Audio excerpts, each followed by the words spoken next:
हे केशव, जिस व्यक्ति के मन ने समाधि की अवस्था प्राप्त कर ली हो, दिव्य चेतना की अनुभूति में हो, ऐसे मुनि या स्थित प्रज्ञ का व्यक्तित्व कैसा होता है?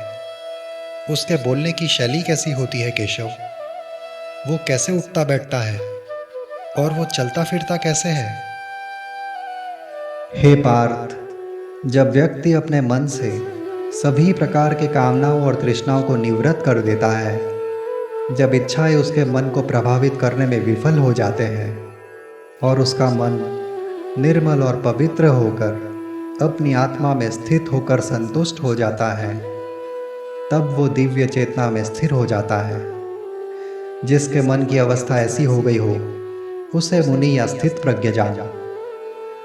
जिसका मन दुखों के पहाड़ के आ जाने पर भी विचलित नहीं होता और सुखों को भोगने पर भी भ्रमित नहीं होता, जिसके स्वभाव में आसक्ति नहीं, भय नहीं, क्रोध नहीं, ऐसे मुनि को स्थिर मन वाला जानो। संसार की शुभ और अशुभ वस्तुएं जिसे प्रभावित नहीं करती, जो शुभ परिणाम प्राप्त होने पर उसकी प्रशंसा नहीं करता और अशुभ परिणाम मिलने पर भी निंदा नहीं करता, ऐसे स्थित प्रज्ञ को तुम उत्तम ज्ञान में स्थिर जानो। जिस प्रकार कछुआ अपने भीतर सिमट कर बैठता है, उसी प्रकार से जिस व्यक्ति की इंद्रियां उनके विषयों से स्वाभाविक रूप से वापस सिमट जाती हो, ऐसे स्थित प्रज्ञ को तुम सदा दिव्य चेतना में स्थित रहने वाला जानो। सामान्य मनुष्य अगर इंद्रियों से विषयों का भोग नहीं भी कर रहा, तब भी विषयों के स्वाद में उसकी आसक्ति शेष रहती है। लेकिन स्थित प्रज्ञ पुरुष जो दिव्य चेतना का अनुभव कर उसी में लीन रहता है, उसकी तो विषयों के स्वाद में भी आसक्ति नहीं रहती। इंद्रियां बहुत ही शक्तिशाली होती है पार्थ। बड़े महापुरुष और योगियों जो इंद्रियों को वश में रखने का प्रयत्न कर रहे हैं, इंद्रियां उनके मन को भी भटका देते हैं।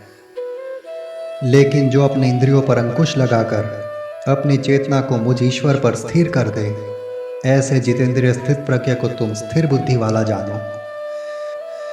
जो विषय का ध्यान करता है, उसका मन विषय की ओर आसक्त रहने लगता है। इस आसक्ति से काम और वासना जन्म लेती है।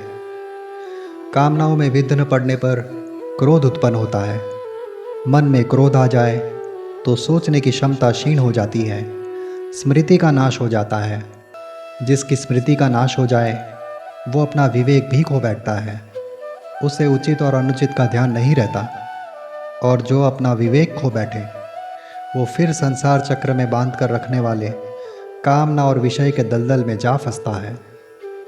दूसरी ओर जिस योगी के मन में ना कामना जन्म लेती है, ना किसी स्थिति में द्वेष उत्पन्न होता है, जिसकी इंद्रियां कर्म की दिशा में स्थिर रहती है, ऐसा विधेय आत्मा ईश्वर में स्थित होने लगता है। मन में संतोष रहता है, मन में ईश्वर रहने लगते हैं। संसार के दुख, कामनाएं उसके जीवन में प्रवेश नहीं कर पाते। ऐसी शांत चेतना जिसकी हो जाए, उसी की बुद्धि हमेशा स्थिर रहती है। लेकिन जिसके चित्त में शांति नहीं, जिसकी चेतना ईश्वर में स्थिर नहीं, ऐसे अशांत मन वाले व्यक्ति को न तो बुद्धि स्थिर होती है, न मन। अस्थिर मन और बुद्धि वाले व्यक्ति को शांति प्राप्त नहीं होती। और शांति रहित व्यक्ति क्या कभी सुखी हो सकता है? जिस प्रकार पवन के झोंके नाव को भटका देते हैं और नाव जल में डोलने लगती है, उसी प्रकार जिसका मन और इंद्रियां कामनाओं में ग्रसित हो, उसकी बुद्धि भी भटकने लगती है, डोलने लगती है, स्थिर नहीं रहती। हे महाबाहो, सभी प्रकार के विषयों को भोग कर भी जिसकी इंद्रियां उनमें आसक्त नहीं होती, ऐसे जितेंद्रिय पुरुष को तुम निश्चय ही स्थिर बुद्धि वाला जानो। जो आत्मज्ञान का बोध करवाने वाली बातें संसारी लोगों के लिए रात्रि के समान है, अर्थात जिन बातों में संसारी लोग सोते हैं, वैसी चर्चा होने पर आत्मसंयम स्थित प्रज्ञ योगी की चेतना का सूर्योदय होता है और वे जाग उठते हैं। और जिन विषय भोगों के प्रति आकर्षित करने वाली नाशवान संसारी बातों की चर्चा होने पर संसारी लोग जागते हैं, तत्वज्ञानी मुनि के लिए रात्र के समान है और वे वैसी स्थिति में सो जाते हैं। चहुं ओर से नदियों के जलों का प्रवाह और उथल पथल जिस प्रकार सागर में समा जाती है, सागर की स्थिरता को प्रभावित नहीं कर पाती, उसी प्रकार से जो मनुष्य चारों ओर से कामनाओं की नदियों की धारा आ जाने पर भी शांत रहता है, संयम में रहता है, अस्थिर नहीं होता, वो ही सच्ची शांति को प्राप्त करता है। वो नहीं जिसे कामनाएं बहा ले जाए और उन्हें पूर्ण करने के लिए वो उनके पीछे चल पड़े।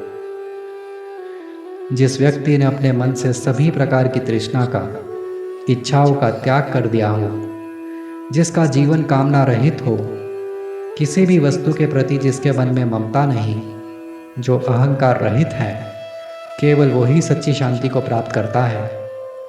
ऐसा व्यक्ति आध्यात्मिक जीवन के रास्ते पर चलने लगता है और कभी भटकता नहीं।